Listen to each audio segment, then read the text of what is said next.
Bonjour à toutes et à tous, bienvenue dans cette nouvelle vidéo, j'espère que vous allez bien. Aujourd'hui je fais le plein de vidéos parce qu'il y a plein de choses sur lesquelles parler. Et aujourd'hui on est là pour parler de Thunderbolts une nouvelle fois, ou du moins des nouveaux Avengers. Du moins ce n'est même plus un spoiler aujourd'hui puisque ça a été annoncé, voilà, par Marvel Studios. Ça fait partie de la communication maintenant du film et aujourd'hui on est là pour un petit peu parler de ça, de l'aspect communication du film aussi, de son impact que ça a eu sur les fans et l'impact que ça va avoir sur le MCU tout simplement pour la suite avec la scène post-générique, tout ça j'en ai déjà parlé, mais on va vraiment parler de son impact et surtout de son succès, car oui, vous le savez, c'est vrai que voilà, ça fait un peu l'unanimité. C'est vrai que c'est pas non plus, bon, c'est un Marvel, donc évidemment t'as une grosse partie des gens anti-Marvel qui vont vraiment cracher dessus, même si c'est bien, pour le coup c'est bien, donc même ces gens là, voilà, ils admettent quand même que c'est un bon film, mais c'est vrai que la plupart des gens sont en mode oui, c'est vrai que c'est un bon film, mais bon, c'est vrai que comparé au dernier film, c'est vrai qu'on a l'impression que c'est un chef-d'œuvre. Alors non, ça ne fonctionne pas comme ça le cinéma, on le prend en tant que tel, c'est un bon film, point final. Alors après tu peux le juger en tant que Marvel,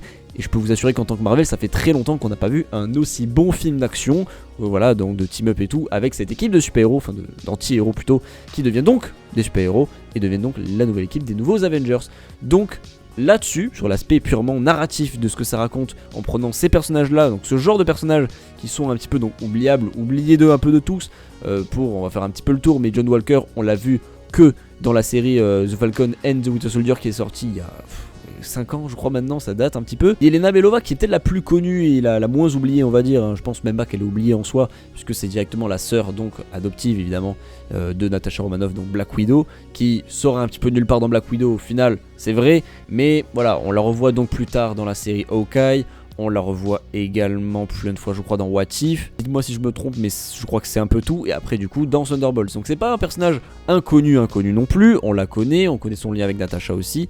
Et pour le Red Guardian, c'est vrai qu'on l'a vu, bon là pour le coup dans What If aussi, mais aussi et surtout, vous le savez, dans le film Black Widow, qui est un film qui a un peu marché. Donc en soi ça va, tu vois. Alors un peu pareil pour Taskmaster, mais pour le coup là c'est pas que le personnage est oubliable, c'est juste qu'on s'en fout totalement, hein, elle n'est pas du tout développée. Et puis voilà, hein, c'est Taskmaster, je veux dire, bon, c'est pas non plus le personnage dont on se souvient le plus dans Black Widow, au contraire de Red Guardian et de Yelena.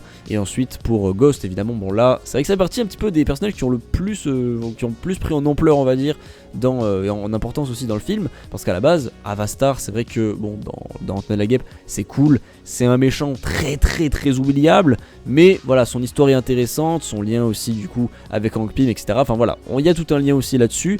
C'est cool, et puis après il y a toute cette histoire là où on ne sait pas ce qu'elle devient après. Bon, on se doute bien que tous ces personnages là finissent par être liés à Valentina Allegra des Fontaines.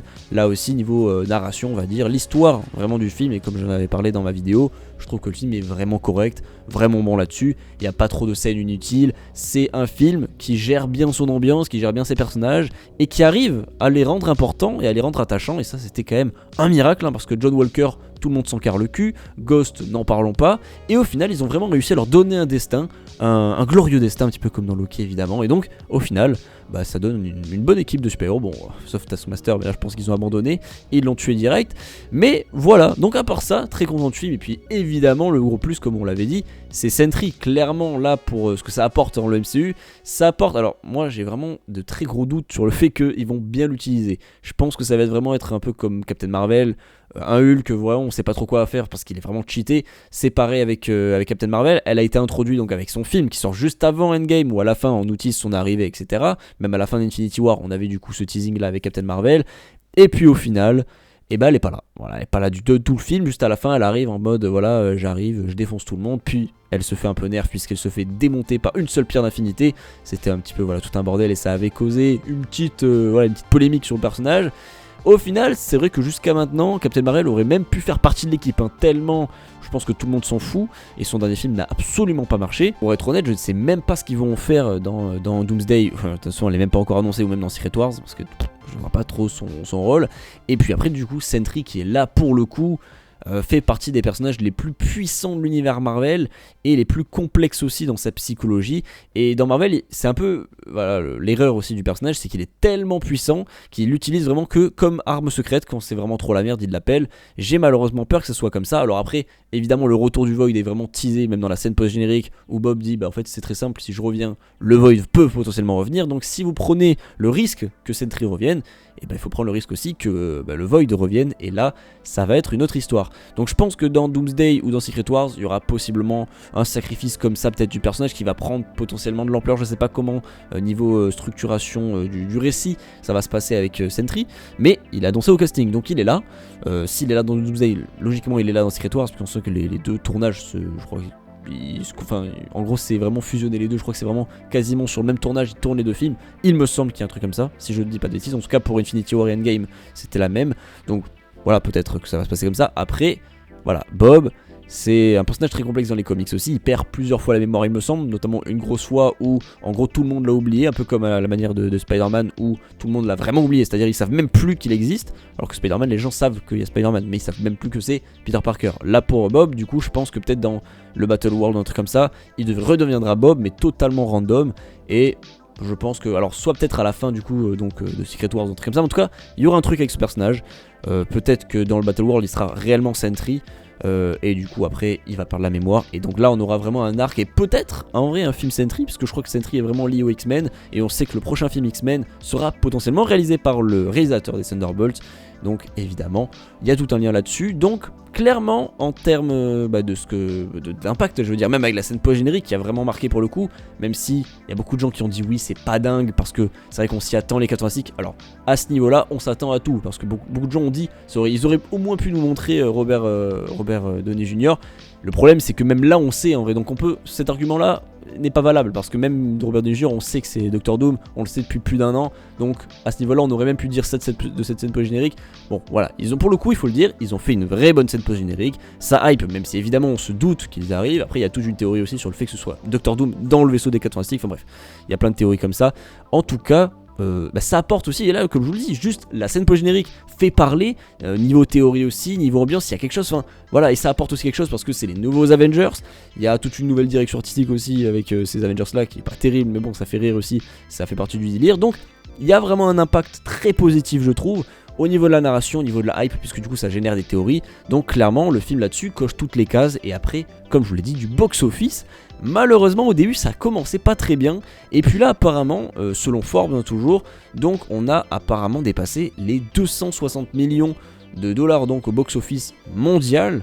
Alors c'est pas dingue, c'est vrai que pour un film du MCU comme ça, c'est pas incroyable, mais ce film là a quand même une identité un petit peu du film indépendant, et surtout les personnages qui sont au centre de l'intrigue et donc à l'affiche, c'est pas des personnages dont les gens se souviennent. Je sais que dans mon entourage et même dans les gens avec qui je travaille et tout, les gens n'en avaient aucune idée, ne savaient pas du tout ce que c'était, parce que c'est pas du tout des personnages connus. Je suis désolé, mais quand vous parlez du Red Guardian à quelqu'un, du grand public on va dire, concrètement, il sait pas qui c'est. Donc pareil pour Yelena, alors même pour Bucky en vrai, je suis désolé, mais même Bucky, c'est vrai qu'il est très connu aussi, Bucky j'en avais pas parlé jusqu'à là, mais c'est vrai qu'il est très connu, c'est le soldat de l'hiver et tout, mais c'est pas non plus le personnage auquel tu penses. Voilà, évidemment que pour le grand public, c'est pas des personnages ultra connus, donc en soi, je pense que là dans quelques jours ça dépassera les 300 millions, ça va en vrai. Je trouve que effectivement pour un Marvel de ce nom que les gens attendaient beaucoup, c'est vrai que en tant que fan on se dit c'est pas énorme, c'est peut-être même un petit peu décevant, mais en vrai ça va. Par exemple pour Ant-Man et la Guêpe Quantumania, qui lui pour le coup avait vraiment un Ant-Man en tête d'affiche avec un Kang etc, qui avait beaucoup de promesses, là oui c'est évidemment un drame, et puis surtout au niveau du budget, mais là pour le coup pour Thunderbolts ça va. Je crois que le film a fait 160 millions, 130 millions de budget, bon c'est énorme évidemment, c'est colossal, mais voilà, on est quand même donc sur 260 millions, je crois qu'il est déjà peut-être du coup rentable, mais il devrait apparemment selon les estimations approcher les 500 millions, mais peut-être pas vraiment les avoir, ce qui je crois est quasiment pareil pour Ant-Man et la Guêpe Quantumania, sauf que Ant-Man et la Guêpe Quantumania, comme je l'ai dit, ça a 2 fois le budget de Thunderbolts, donc on n'est pas sur le même truc. Donc oui, je trouve, et je crois qu'il fait même mieux que Captain America 4, donc oui, je trouve que c'est pas dingue évidemment, c'est pas mauvais non plus, voilà, c'est pas un échec, je ne pense pas que ce sera un échec, et voilà, tout simplement, je pense que c'est pas non plus le film qui rapportera le plus, c'est vrai, c'est pas non plus peut-être celui qui va marquer le plus des esprits, en tout cas pour les fans de Marvel, à ce niveau-là, je pense que oui quand même, pour moi ça a été vraiment un très bon film, et voilà, le méchant m'a marqué, comme je vous l'ai dit, Sentry va revenir, donc là-dessus, je m'en fais pas, je suis très content, très fier du film en vrai de manière générale, même si ça va pas être un succès, c'est sûr, voilà, dites-vous que ça sera pas un succès, ça va pas taper le milliard, ça n'ira peut-être même pas au-dessus des 500 millions, voire ça va peut-être peiner à atteindre les 400, mais dans tous les cas ça restera plus rentable que Ant-Man et la Guêpe Quantumania, par son budget évidemment. Après on peut dire ce qu'on veut, on peut interpréter ça comme on veut, mais sachez que dans tous les cas, Les 4 Fantastiques cet été va cartonner, Avengers Doomsday va cartonner, Spider-Man et Secret Wars n'en parlons pas. Là, avec ce film, ils se sont assurés une place de on revient tranquillement. Avec ce film, ça marche, les gens aiment et tout. Mais c'est vrai que voilà, après là, il y a les gros films qui vont arriver. Dans tous les cas, on peut interpréter comme on veut le box-office. Dans tous les cas, ça va marcher. Donc le MCU n'est pas mort ou quoi. On voit tout le temps la même chose. Non, il n'est pas mort. Non, il ne revient pas. Il n'est jamais parti. C'est toujours pareil. C'est juste que voilà, c'est vrai que c'est parfois un peu en dents de scie. Et les films marchent un peu moins. Mais c'est globalement le genre du super-héros. Il n'y a qu'à voir avec DC. Voilà tout pour cette vidéo. J'espère que ça vous aura plu.